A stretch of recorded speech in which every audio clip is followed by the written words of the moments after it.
It is the final word Border Gavaskar Trophy Daily, the BGT Daily Day 5 that doesn't exist because India won the Test match by 295 runs inside 4 days. I'm still Adam Collins, he's still Geoff Lemon. Still. The show is still brought to you by Maurice Blackburn Lawyers, Australia's #1 plaintiff law firm. CBUS Super, 40 years they've been doing their thing for. And not to mention Visit Victoria. Why wouldn't you want to visit Victoria?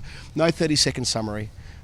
Today we just reflect. Yes. With a night to sleep on it, to try and consider some of the questions that are whirring around Australia at the moment, and later on we'll talk a little bit about the way that India can press home their advantage as well. But we didn't do that much on Australia yesterday, so that's where we will start, Geoff. Are they blowing up? That's what I want to know. You did morning radio this morning. Was SEN Perth? Were they flaming up the phone lines? They were from coast to coast. We did a show for 2 hours this morning. We were recording in Perth, but it was 8 o'clock Eastern, so we had the whole network on for that one. And I don't think I've ever seen a busier text line or a quicker board of calls on talkback. People are angry. And I get it, by the way. If Australia loses at home, it does prompt strong responses especially if they lose badly. But when they lose badly at the first test of a series, in a series that's had so much expectation built up into it, being the Border Gavaskar, where Australia have not won it for 10 years, certainly haven't been able to beat India on home soil in the last 2 attempts that we've spoken about at great length, and the position they were in on day one. You put that all together, you stir it up in the pot, people are furious, and wholesale changes are being called for. But that's improbable, because we've heard from Andrew McDonald that's gone out today, the Australian coach, and Geoff, the guts of that is they're going to dance with the one that brung them in Adelaide. Well, okay, I want to run through this with you. Yes. So the Andrew McDonald thing, the vibe, the approach has always been be level, be steady, don't overreact. And that works mostly for him, And it works. And Pat Cummins as captain, similar vibe, you know, even in... I remember after that second test in India last year when they got badly beaten, and, you know, Cummins was seemed pretty philosophical about it, and he had bigger issues on his mind as well. But all of that, like, it's fine when you're going okay, but I think at times like this, at times when things have gone really badly wrong, and the response is like McDonald's presser, didn't have a good result. I think we're prepared really well, happy with that preparation, no need for changes, back our players and so on. That sort of calmness and levelness, I'm not saying it's wrong, but it really gives people the shits. It really grates, it rubs people up the wrong way because they want to see something being done. They want to see a fuller admission that things have gone really fucking badly, right? And that is the thing that doesn't seem to be happening. That's the thing that approach doesn't actually take into account. So, and maybe it's just a matter of being a bit more like using stronger language in terms of how disappointed you are and how that you're upset, rather than trying to seem super chill all the time. But trying to seem super calm can also seem like you're being indifferent to it. I'm not saying they are, but I just think that it's not going to work. That approach isn't going to go down well at the moment. Yeah, look, so it is in sport as it is in politics. When you can show a little bit of candour, borderline contrition for one thing, it excuses a whole bunch of other things. So I reckon the easy bit, this is purely comms chat, by the way. I'm not saying it marries up with reality. The easy thing probably would have been to have said something like, with the benefit of hindsight, we may not have got the planning as bang on as we would have liked for this test match. There was a question asked at McDonald's press conference about, were you too fixated on having freshness in tests 4 and 5 at the expense of test 1? He could have given a more philosophical answer there and gone, if you want to think of it in those terms, yes, we are quite keen to make sure that our fast bowlers, for example, are fresh and ready to go at the end of a long series. There might be a trade-off there. We might have got the balance wrong. That's right, because last time around, by the time they got to Brisbane, they were cooked. They were probably cooked at Sydney, and aware how crucial the big 3 quicks are to their fortunes. You could have kind of danced around that answer in a way that gave it isn't a head on a stick. No. It's not a sacking. No. It's not like it was when they were all out 85 at Hobart, and out we had James Sutherland doing a press conference, Rob Marsh doing a press conference. Everyone was, being set to be fired. Doing a press conference. Geisham was doing a press conference immediately after Unleashed the Geish round 22, 1997. Everyone was there. But this isn't 5 losses in a row. No. That was the 5th loss on the trot. This is the total of first loss on the trot. Yes. It's just more the dramatic nature of it, and the fact that they've not played Test cricket since March. And it's the dropping the ball massively. It's being, like we talked about yesterday, being so far ahead in the Test match and still screwing it up. That's the thing that gets people really angry. But there is an unwillingness to really engage with things because they're being diplomatic, and this is a thing that I think is a fault in the style, whether it's the comms style or the substance style with this team. Something like, of course he got asked about Labuschagne 3 or 4 different times, and saying, the quote was along the lines of, at his best, he's the player who we want at number 3. Well, yeah, no shit. Obviously, at his best, everybody in this country knows that he's the player who you want at number 3 because he averaged 70 there for a while and was making double hundreds. Yeah. That's self-evident. It's also self-evident he's not at his best, and he hasn't been for about 2 years. So that's just not addressing that. It's just not actually being willing to be straightforward and to be honest and say that, anything beyond, he's struggling a bit at the moment and it was tough out there. Yeah, of course it was tough out there. But you're not actually addressing the problem that you've got a player who's really badly out of touch and who looked terrible in the first test. Yeah, it feels to me like Labuschagne will play in Adelaide, but there is this little bit of wriggle room. Really, they've got. But there is wriggle room, I reckon, both from Cummins and from McDonald. There is wriggle room. They're very decidedly talking about the same squad. Same squad. The same guys in the dressing room, which broadens it out to Inglis is in that dressing room. Okay. So I see a world where the nearer to Adelaide we get, the more they consider that question in totality. I don't think they were willing to... Can Inglis bowl 135 k's an hour meds? If no chance. No. And look, I think the Mitch Marsh bowling thing, a quick diversion, a big digression here. If Marsh can't bowl in second innings of matches, I think that's not nothing. Yep.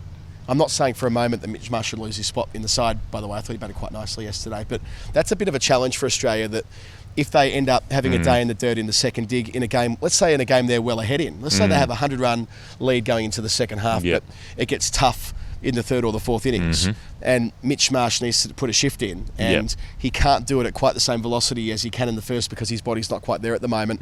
That's not irrelevant to the conversation. No. And it might become bigger and bigger a part of it, deeper and deeper we get into a 5-test match series. But just with Labuschagne... That can happen in pink ball games. You think pink ball, you think 2.5 days, you think ball doing heaps in the evening session, but there are also those pink ball games where teams just bat for 2 days and the ball does nothing. Well, there was an expectation around Marsh. I talked to a colleague about this, and he'd been talking to others, and there was a view that, he may not need to bowl too often at Perth because Perth Test matches, the pitch, Australia's attack don't often need to, do an awful lot of heavy lifting across the board because it suits them so well. Maybe. And day-night tests in Adelaide, it might be deeper in the series where Marsh has needed more, and he'll be nearer to, I guess, absolute peak conditioning because it's only 6 weeks ago that he missed a one-day international in England, and of course he didn't bowl at all in the T20 World Cup when he did a hamstring earlier this year. I'm focusing way too much on Mitch Marsh, by the way. What I really wanted to say was that the language suggests to me that they're not yet completely signed off on what the 11 will be for Adelaide. They've got their squad, and they're happy having Inglis there as the person that they would go to, which makes perfect sense. Yeah. There's not going to be wholesale changes, but having the next player in who is in ridiculous form for WA in long-form cricket. He was playing Shield cricket. He was getting the proper test prep before he captained the Australian limited overs team, the 20-over team, only a couple of weeks ago. He is a guy who's succeeded at every task he's been given for Australia so far. Yeah, and this is, I remember one of the very first things I ever wrote when I went into journalism was an article about how if you've been a member of the white ball team for a substantial amount of time, there is a huge correlation towards reaching the test team and doing quite well. Yeah, we're going back a generation or two when that happened far more often, but it's not as though Inglis is like McSweeney, who's never played for Australia before. Inglis has played in front of 88,000 people at Ahmedabad at the final last year. If you've played cricket in front of 88,000 people in a World Cup final, where every single one of those 88,000 people are barracking for India, you understand what it is to absorb pressure. The World Cup semi-final, that partnership that he put on with Stephen Smith and subsequently with Mitchell Starc, that were crucial to getting Australia over the line in a really tense, low-scoring chase. I think that is not for nothing in evaluating where Inglis might fit into the Australian batting order in any of the top 6 positions too, because it would require there's no perfect answer. No. It would require some sort of reshuffle, I'd imagine. And it's would be based on something a bit more than gut feel as well, where something like the McSweeney thing, I felt sorry for him.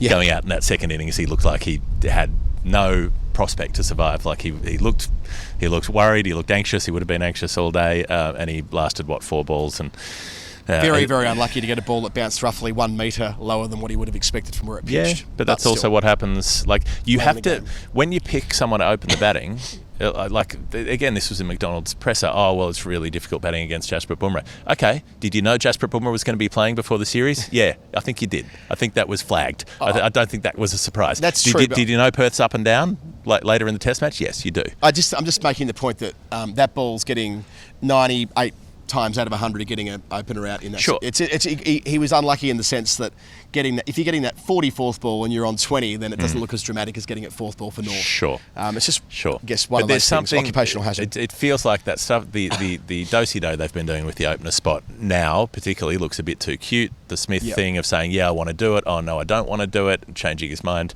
4 test matches in, then bringing in a guy from the South Australian middle order to say, I'd like you to face the best fast bowler in the world in the dark after fielding for 2 days. It's just not something that, like, it's so many levels up from what he would have done before. I reckon some of them should be playing cricket this weekking. Yeah. I don't think that's crazy. No. Someone asked the question at Especially the presser batting. about playing grade cricket. Like, I don't think that's mental. No. Playing, having a hit, making some runs, spending some time in the middle after spending... I'm not saying all of them, but if they are committed to Marnus playing at Adelaide, if that's where they land... Yeah. Surely he should have a hit. Better putting him in match conditions. Yeah. Be it in Canberra, taking a spot in the PM's 11. Yep. Someone get on the phone to Albo. We can send him a text if you want.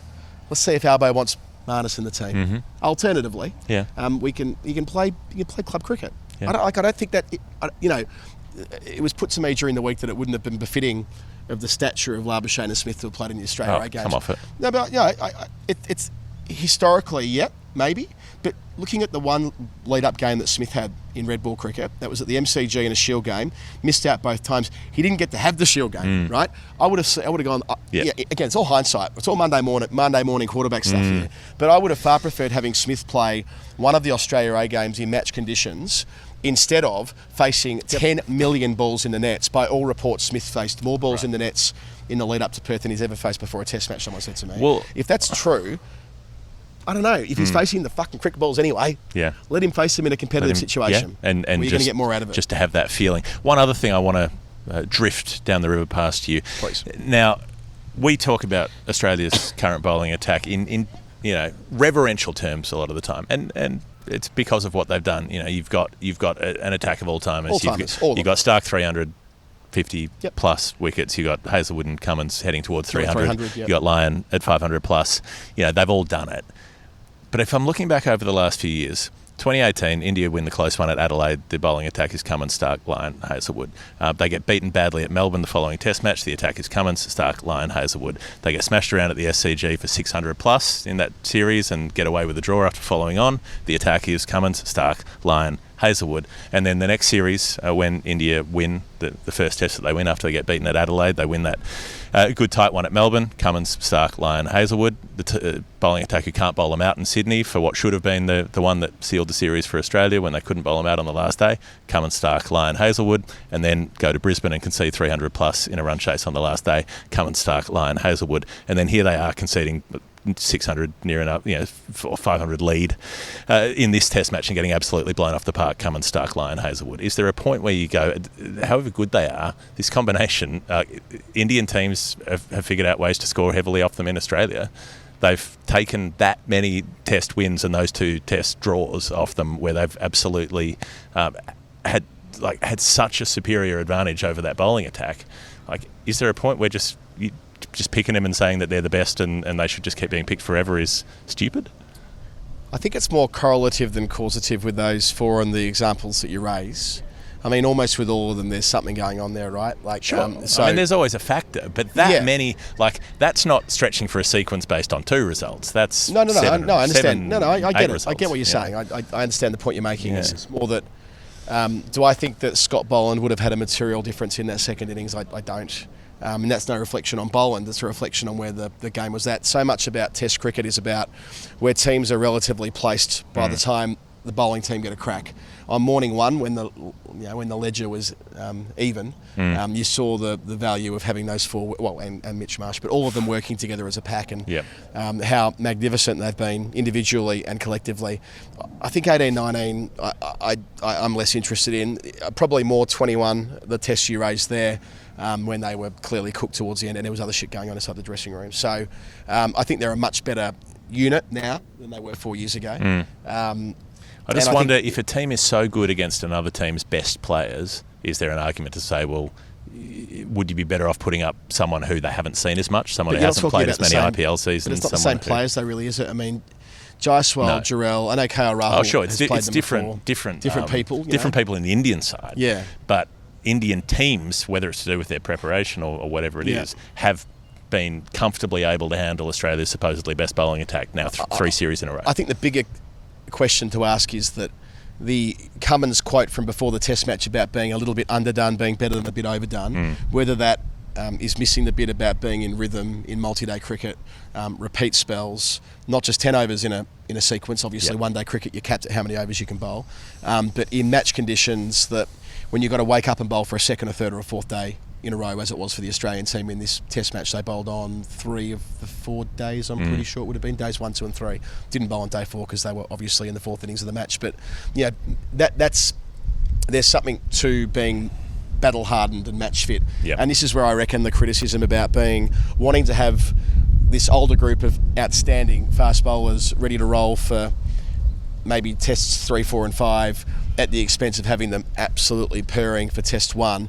I think there's something in that, and whether they should have had more red ball cricket. I did ask Cummins directly yesterday, and he said that he was the only one not to play a Shield game, and that's true. Hazelwood and Stark both played 1 apiece.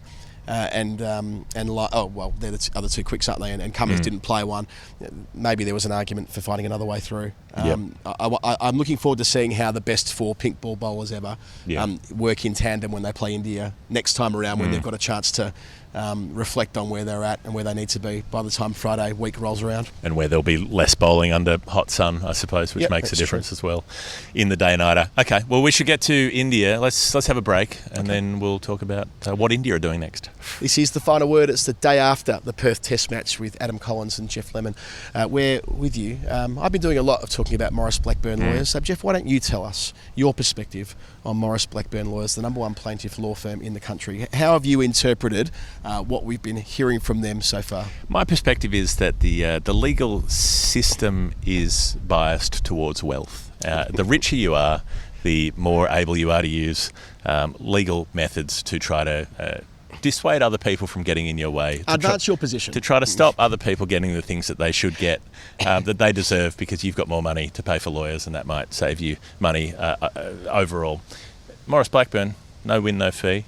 They look after the people who don't have the ability to go and hire very expensive lawyers, but they're a bloody good law firm, and that's their point of difference. That's how they sell it. That's how they've marketed themselves. That's the vulnerability in the legal system that they identified, is that they needed somebody to represent working people, someone to represent people who couldn't go and hire a white shoe law firm to go and pay hundreds of thousands of dollars on retainer to, just to have you there in case something went wrong. That's what they've been doing since 1919, so over a century of helping out Australians who needed it. That's the kind of... There aren't a lot of lawyers who I'm thinking these are great people who contribute a lot to society, but I think this particular batch of lawyers are. Yes, I think that's really well summed up. I like that a lot. Maurice Blackburn's details are in the show notes if you need legal support, trying to make the legal system more manageable for you as well. That's the other point, the complexity of it all. And CBUS Super, who've been in operation for 40 years. The whole idea of industry super is that the investments need to pass the test of being in the interest of their members.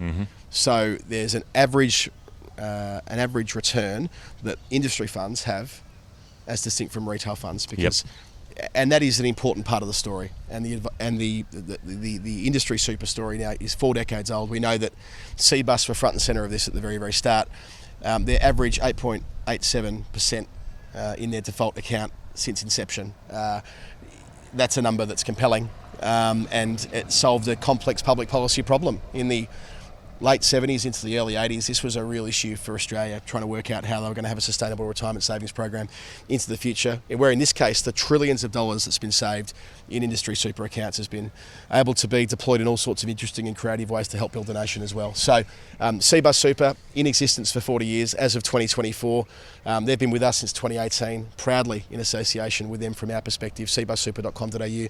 That past performance I referred to a moment ago is not a reliable indicator of future performance. Get your super sorted out with cbussuper.com.au. That means we've been together for like 1/6 of their history. That's pretty cool. That's nice. Pretty cool. All right, India. There are going to be changes. How many changes? What kind of changes? I mean, nobody's necessarily going to know. Nobody in our lead-ups was saying Rana would play in Perth. I kind of thought he would, just because he was the least likely to, and that's usually the vibe. He's pretty fucking good. Yeah, well, he might be stiff to miss out in Adelaide, but he could. Mohammad Shami's playing Ranji Trophy. Does he get to prove himself fit and Does dash he get here over? in time? Yeah, it's a good point. I mean, I would. Nitish Kumar Reddy and Harshit Rana have both had exceptional starts to their Test careers, right? I'd be reluctant to fuck with that. I'd be very, very keen from an Indian perspective to stick with that going into Adelaide with the pink ball, especially with the amount of swing that Reddy was generating. Not at like in the 130s either. He's a 120s operator, but it's the movement. That's what sets him apart. The way he hits the deck, seam and through the air. So chuffed to see him do so well, and top scoring in the first innings and a brisk 38 in the second innings, unbeaten. So yeah, well played him. Yep, to Shami come here. You know, it's probably one of those where if it's 1-1 going into Brisbane, that we then get Shami on a flight, right, probably. If they're 2-0 up, then maybe the incentives are aligned slightly differently about keeping the team that's doing so well. The fact that Rohit Sharma's here, obviously he'll come back in. Don't know about Shubman Gill. Yeah. I saw Shubman Gill yesterday. I was probably as far away from him as I am from you right now, maybe a couple of metres further away. His hand's still bandaged up. Now, I know there's a long time between now and Adelaide, but there is no way he is batting yet. Right. No way. He's got, no way he's nine batting more at the moment. days, though? So, of course, you can recover from finger injuries or thumb injuries and you can have them strapped together and you can do all sorts of creative things. But, yeah, it would strike me as a risky proposition bringing him back, especially with messing with the winning 11. And also, I thought Paddy Gale batted really well. I know the first innings was 23 ball duck.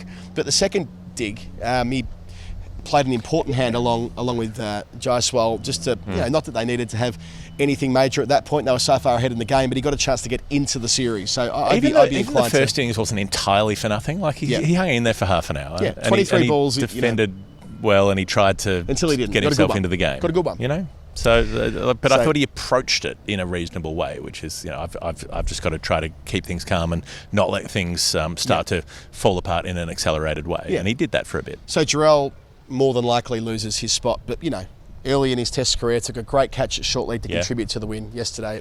But what does that mean? Does that mean KL Rahul goes to 6, or does that mean they go? Would they consider? Because Rohit used to bat at 6, 5 or 6. Would they consider leave it as it is up top?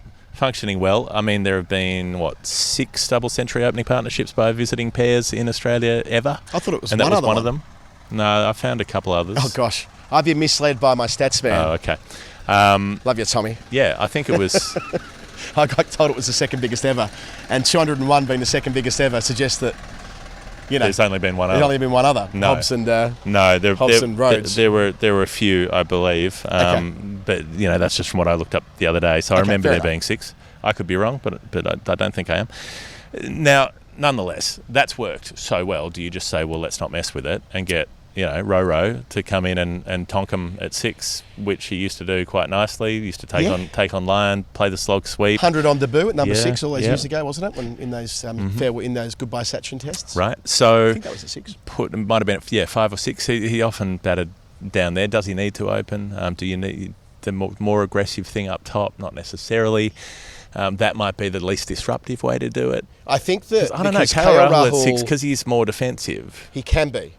He can. I know he can be aggressive. I know. He what was that 100 he made where his first 109 balls went boundaries at Lords? Rahul can do both. Yeah. I think procedural fairness. I feel like he's earned the right. Yeah, he's earned the right.